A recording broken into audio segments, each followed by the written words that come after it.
Hello दोस्तों, कैसे आप लोग? आई होप कि आप लोग अच्छे और मजे में होंगे। तो हम पढ़ने वाले हैं क्लास 8 के सब्जेक्ट टॉपिक। इसका नाम है natural resource, land, soil and water. यानी कि जो भी हमारे लिए रिसोर्स, यानी कि जो कि हमारे नीड को फुलफिल करता है, हमारे जो ज़रूरत होता है उसको पूरा करता है, उसको क्या बोलते हैं हम लोग? रिसोर्स बोलते हैं। और वो भी जो ऐसा नेचुरल रिसोर्स, यानी कि जो हमें क्या होता है, जो नेचर से जो रिसोर्स मिलता है।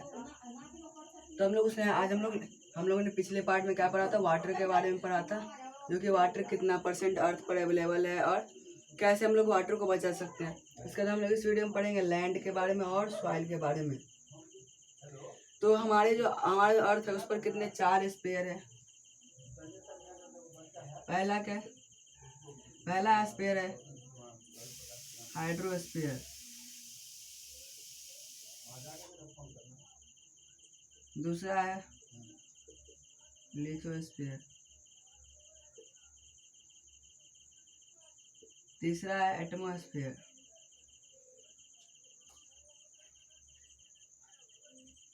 और चौथा है बायोस्फीयर। तो हाइड्रोस्फीयर है, हाइड्रो से क्या पता चलता है? हाइड्रो मतलब क्या होता है? वाटर होता है। यानी कि जो वाटर स्पेयर ऑफ वाटर, यानी कि वाटर का जो स्पेयर होगा उसको बोलते हैं हाइड्रोस्फीयर, जो कि हम लोगों ने पिछले पार्ट में पढ़ा। इसका है लिथोस्फीयर। लिथोस्फीयर का मतलब होता है रॉक या फिर लिथो मतलब क्या होता है? रॉक या फिर सॉइल। यानी कि हम लोग इसको लैंड के बारे में पढ़ेंगे। और एटमोस्फेयर यानी कि हम क्या हुआ, ये एयर के बारे में हुआ। और उसके बाद क्या? बायोस्फीयर। और जो ये तीनों के मिला करके और साथ में क्या? लिविंग बींग या फिर जो लाइफ है, सारे को मिला देंगे तो क्या बन जाएगा? बायोस्फीयर। इन तीनों के साथ ये तीनों भी होना चाहिए और साथ में लाइफ अगर रहेगा तो क्या हो जाएगा? वो कहलाएगा बायोस्फीयर। उसके बाद क्या हम लोग इस वीडियो में पढ़ेंगे लैंड रिसोर्स कैसे है, उसका लैंड का यूज कैसे कर सकते हैं, उसका सॉइल का फॉर्मेशन कैसे होता है, और सॉइल का हम लोग सॉइल को बचा कैसे सकते हैं, उन सब के बारे में पढ़ेंगे। सबसे हम लोग लैंड रिसोर्स के बारे में समझते हैं। तो लैंड हमारे लिए रिसोर्स कैसे है? जैसे कि एग्जांपल के लिए अगर हम लोग को मेन चीज़ क्या होता है? फूड, शेल्टर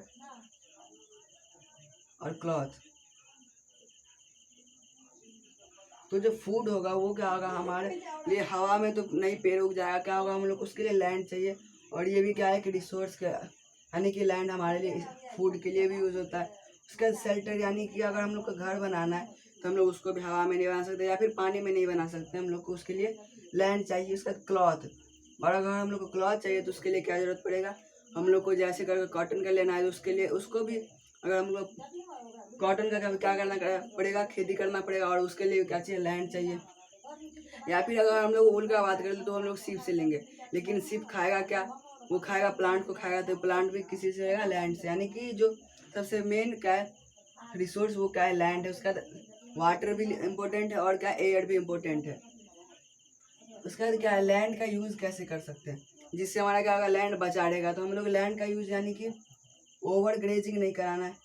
यानी कि जो जैसे कि एनिमल्स क्या होते हैं, जो चरने जाते हैं, घास को चरते हैं, तो क्या होता है जब वो कुछ क्या होता है, जितना भी रहता है वहाँ पर घास, उस सारे को खा लेता है। और उसका क्या होता है, जो उसका रूट होता है, वो रूट का क्या करता है? वो सॉइल को होल्ड करके रखता है। लेकिन वो क्या हो जाएगा फिर? उसके वजह से सॉइल इरोजन होगा। अगर ओवर ग्रेजिंग, यानी कि ज़्यादा अगर घास खत्म हो गया तो, यानी कि हमारे अर्थ पर प्लांट्स नहीं रहे तो। उसके बाद क्या? सॉइल का फॉर्मेशन कैसे होता है?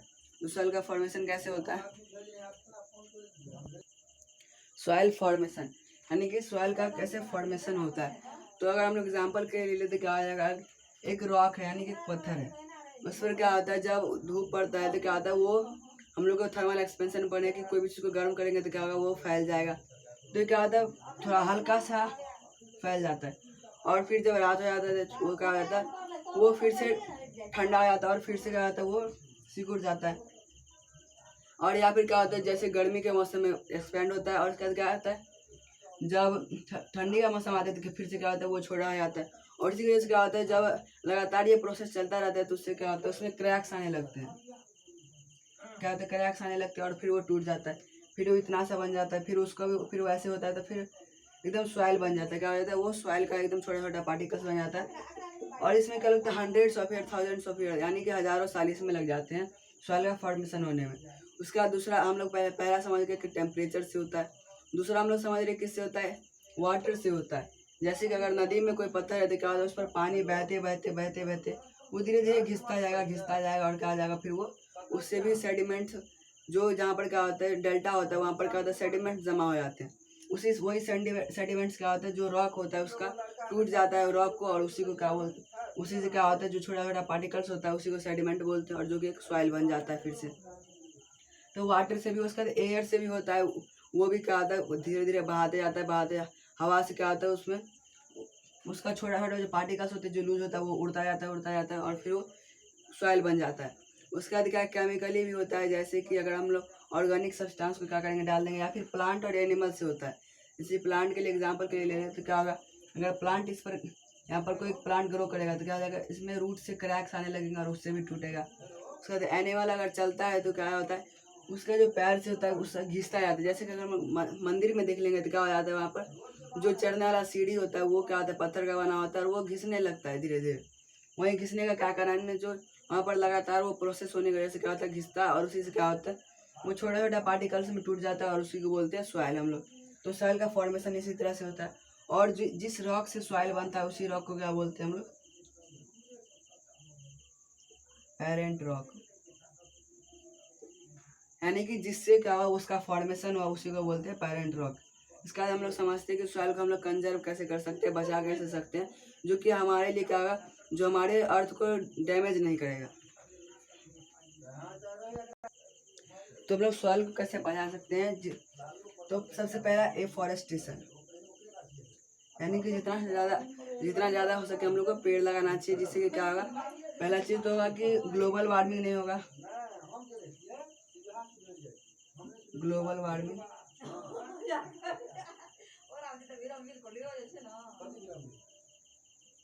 उसके बाद दूसरा क्या हम लोग को बचाता है सॉइल इरोजन से। सॉइल को क्या होता है इरोजन से रोकता है, उसका टेम्परेचर भी कम करता है जिसको हम लोग ग्लोबल वार्मिंग बोलते हैं, और साथ में क्या करता है ऑक्सीजन देता है। तो यानी कि हम लोग को डिफॉरेस्टेशन यानी कि जो पेड़ की कटाई है उसे रोकना चाहिए, और एफॉरेस्टेशन को बढ़ावा देना चाहिए, हम लोग को बढ़ाना चाहिए, जिससे कि क्या ग्लोबल वार्मिंग रुकेगा, यानी कि गर्मी कम होगा। उसके बाद क्या सॉइल इरोजन हो से बचेगा, यानी कि जो क्योंकि जब प्लांट को क्या करते हैं हम लोग रोपते हैं तो क्या होता है उसका जो रूट होता है वो सॉइल को होल्ड करके रखता है, साथ में होल्ड, जिससे कि बहने नहीं देता है। जैसे कि वाटर या फिर एयर का आता है जहाँ वहाँ पर से फ्लो करता है तो क्या होता है सॉइल के पार्टिकल्स को अपने साथ उड़ा करके लेके चला जाता है, तो वहाँ पर जब वो होल्ड करके रखा जाता है तो वो नहीं उड़ पाता है और वहाँ पर सॉइल बचा रहता है। उसके बाद क्या ऑक्सीजन, और हम लोग को ऑक्सीजन भी देता है साथ में। और क्या करता है जब क्या होता है जब कोई भी प्लांट डेड यानी कि जो सूख जाता है या फिर गिर जाता है तो क्या होता है वो फिर वो ह्यूमस बन जाता है, और वही ह्यूमस क्या करता है फिर से सॉइल की फर्टिलिटी को बढ़ाता है और फिर वहाँ पर एक नया प्लांट ग्रो करता है। उसके बाद क्या अवॉइड ओवर ग्रेजिंग, यानी कि ज़्यादा किसी भी चीज़ का करना, जैसे कि अगर हम लोग एनिमल्स को छोड़ देंगे ऐसे ही क्या हो जाएगा वो सारा घास खा लेगा और क्या हो जाएगा वहाँ पर घास नहीं रहेगा, और उसकी वजह से क्या होगा सॉइल इरोजन हो जाएगा। उसके बाद क्या terrace farming and control flowing. Terrace farming होता है जैसे कि स्लोप वाले एरिया में जहाँ पर क्या होता है पहाड़ से, तो यहाँ पर क्या होता है टेरेस यानी कि जो सीढ़ी जैसा बना करके वहाँ पर क्या होता है उस पर प्लांट को ग्रो कराया जाता है, जिससे कि सॉइल इरोजन रुकता है। और कंट्रोल फ्लोइंग मतलब वो भी वही आता है, उसमें क्या होता है रोज बाइस बनाया जाता है, और वहाँ पर क्या होता है वहाँ पर खेती किया जाता है, जिससे कि सॉइल इरोजन भी कम होता है और वहाँ पर वाटर भी बचा रहता है, वहाँ पर वाटर भी कम यूज़ होता है। तो इस तरीके से क्या कर सकते हैं हम लोग बचा सकते हैं, और हम लोग को जितना ज़्यादा हो सके हम लोग को पेड़ लगाना चाहिए, ताकि हम लोग का क्योंकि पेड़ लगाने से बहुत ज़्यादा हम लोग के पास फ़ायदा है। उसके बाद हम लोग को जो प्लांट है एफॉरेस्टेशन है वो रेनफॉल यानी कि बारिश कराने में मदद करता है, जहाँ पर जितना ज़्यादा प्लांट रहेगा वहाँ पर उतना ज़्यादा क्या होगा बारिश होगा। हम लोग इस वीडियो में जितना भी टॉपिक पढ़ा आप लोगों को समझ आ गया तो मैं bye take care, thanks for watching.